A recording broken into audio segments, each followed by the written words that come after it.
Giver by Lois Lowry, Chapter 6. Lily, please hold still, Mother said again. Lily, standing in front of her, fidgeted impatiently. I can tie them myself, she complained. I always have.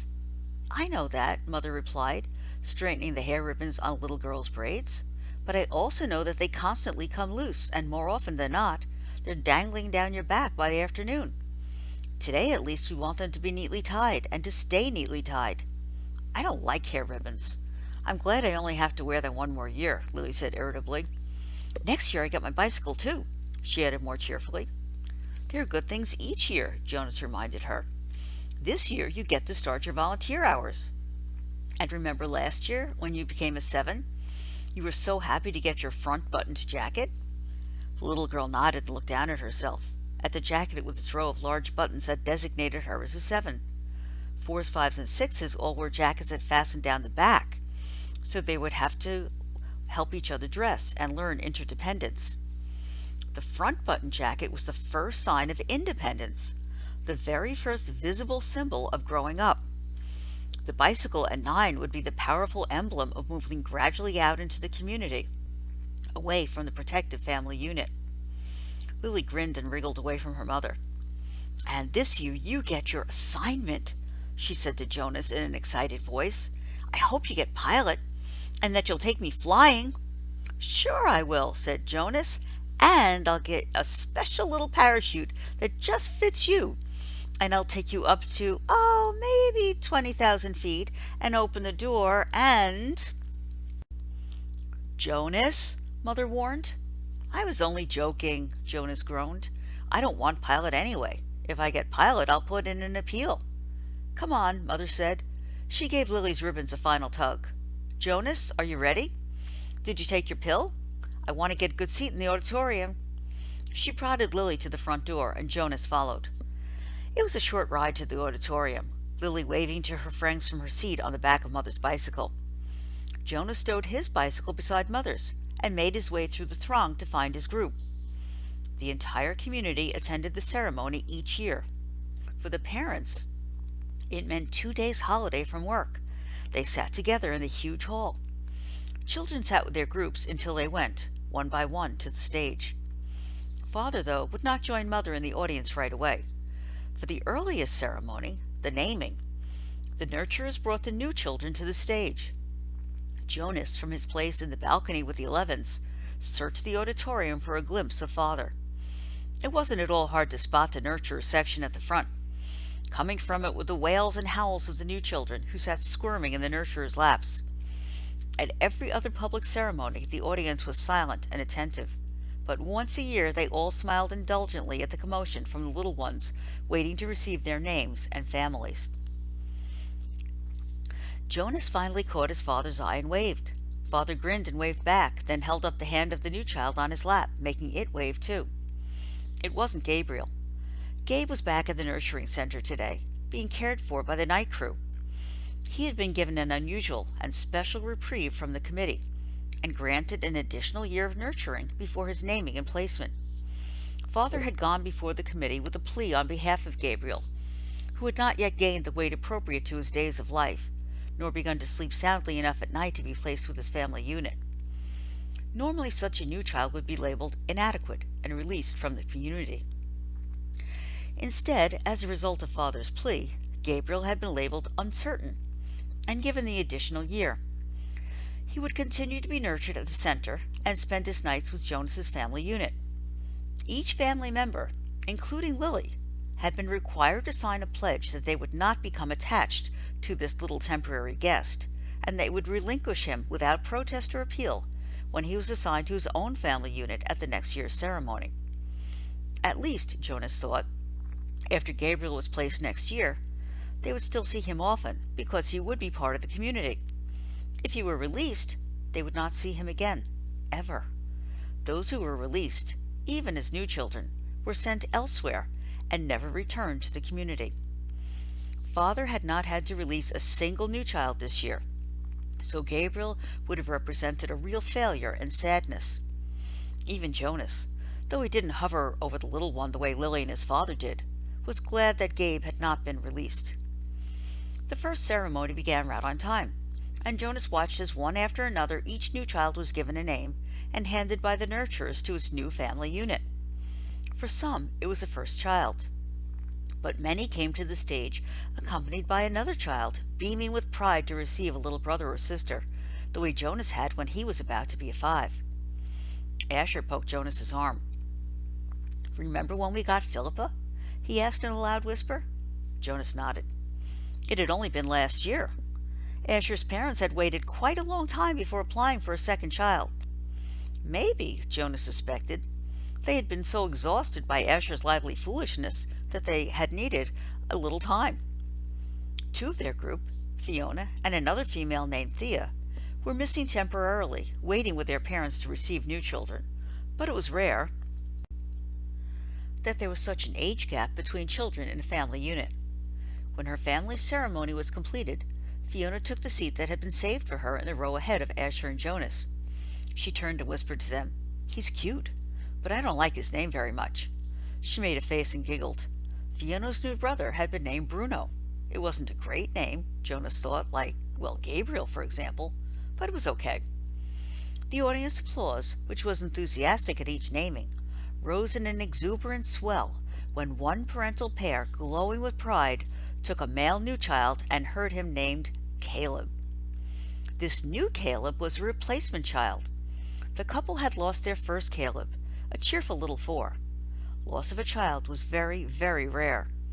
The community was extraordinarily safe, each citizen watchful and protective of all children. But somehow, the first little Caleb had wandered away unnoticed and had fallen into the river. The entire community had performed the ceremony of loss together, murmuring the name Caleb throughout an entire day, less and less frequently, softer in volume, as the long and somber day went on, so that the little 4 seemed to fade away gradually from everyone's consciousness.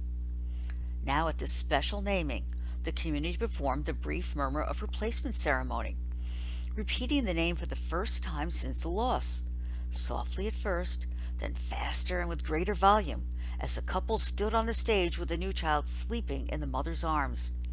It was as if the first Caleb were returning. Another new child was given the name Roberto, and Jonas remembered that Roberto the Old had been released only last week. But there was no murmur of replacement ceremony for the new little Roberto. Release was not the same as loss. He sat politely through the ceremonies of 2 and 3 and 4, increasingly bored as he was each year. Then a break for the midday meal, served outdoors, and back again to the seats for the 5s, 6s, 7s, and finally, the last of the first day's ceremonies, the 8s. Jonas watched and cheered as Lily marched proudly to the stage, became an 8, and received the identifying jacket that she would wear this year. This one with smaller buttons, and, for the first time, pockets, indicating that she was mature enough now to keep track of her own small belongings.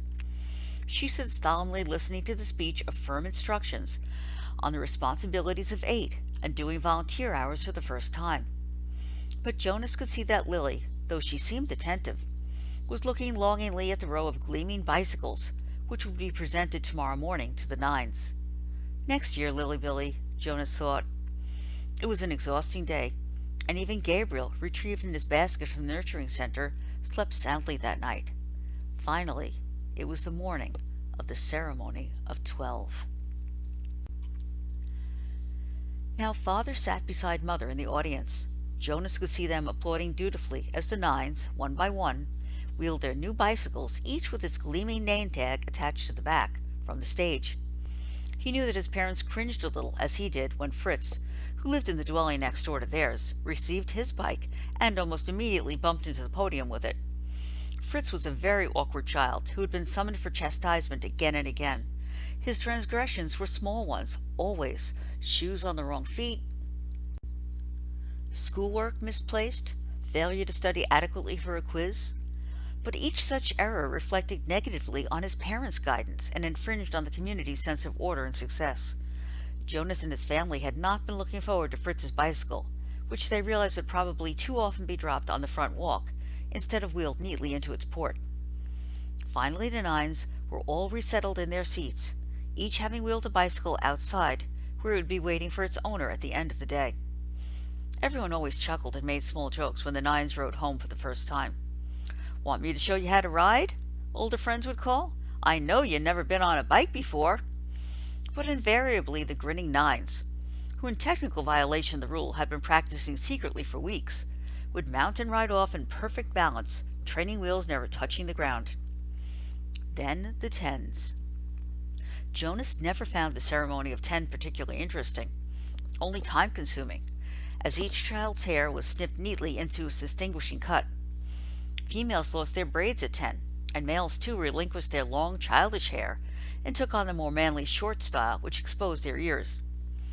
Laborers moved quickly to the stage with brooms and swept away the mounds of discarded hair. Jonas could see the parents of the new tens stir and murmur, and knew that this evening, in many dwellings, they would be snipping and straightening the hastily done haircuts, trimming them into a neater line. 11s. It seemed a short time ago that Jonas had undergone the ceremony of 11, but he remembered that it was not one of the more interesting ones. By 11, one was only waiting to be a 12. It was simply a marking of time with no meaningful changes.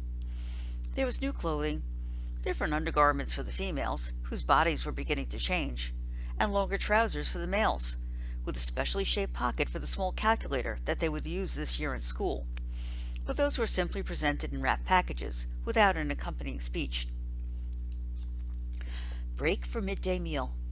Jonas realized he was hungry. He and his groupmates congregated by the tables in front of the auditorium and took their packaged food. Yesterday there had been merriment at lunch, a lot of teasing and energy. But today the group stood anxiously, separate from the other children. Jonas watched the new nines gravitate toward their waiting bicycles, each one admiring his or her name tag. He saw the tens stroking their new shortened hair, the females shaking their heads to feel the unaccustomed lightness without the heavy braids they had worn so long. "I heard about a guy who was absolutely certain he was going to be assigned engineer," Asher muttered as they ate, "and instead they gave him sanitation laborer. He went out the next day, jumped into the river, swam across, and joined the next community he came to. Nobody ever saw him again." Jonas laughed. "Somebody made that story up, Ash," he said. "My father said he heard that story when he was a 12. But Asher wasn't reassured. He was eyeing the river where it was visible behind the auditorium. "I can't even swim very well," he said. "My swimming instructor said that I don't have the right boyishness or something." "Buoyancy," Jonas corrected him. "Whatever. I don't have it. I sink." "Anyway," Jonas pointed out, "have you ever once known of anyone, I mean really known for sure, Asher, not just a story about it, who joined another community?" "No," Asher admitted reluctantly. "But you can. It says so in the rules. If you don't fit in, you can apply for elsewhere and be released. My mother says that once, about 10 years ago, someone applied and was gone the next day."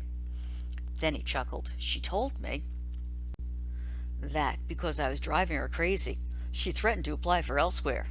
She was joking. I know, but it was true what she said, that someone did that once. She said that it was really true.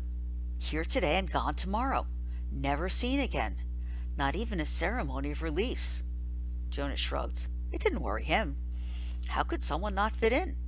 The community was so meticulously ordered, the chases so carefully made. Even the matching of spouses was given such weighty consideration that sometimes an adult who applied to receive a spouse waited months or even years before a match was approved and announced. All of the factors, disposition, energy level, intelligence, and interest, had to correspond and to interact perfectly. Jonas's mother, for example, had higher intelligence than his father, but his father had a calmer disposition. They balanced each other. Their match, which like all matches had been monitored by the Committee of Elders for 3 years before they could apply for children, had always been a successful one. Like the matching of spouses and the naming and the placement of new children, the assignments were scrupulously thought through by the Committee of Elders. He was certain that his assignment, whatever it was to be, and Asher's too, would be the right one for them. He only wished that the midday break would conclude, that the audience would re-enter the auditorium, and the suspense would end. As if in answer to his unspoken wish, the signal came, and the crowd began to move toward the doors.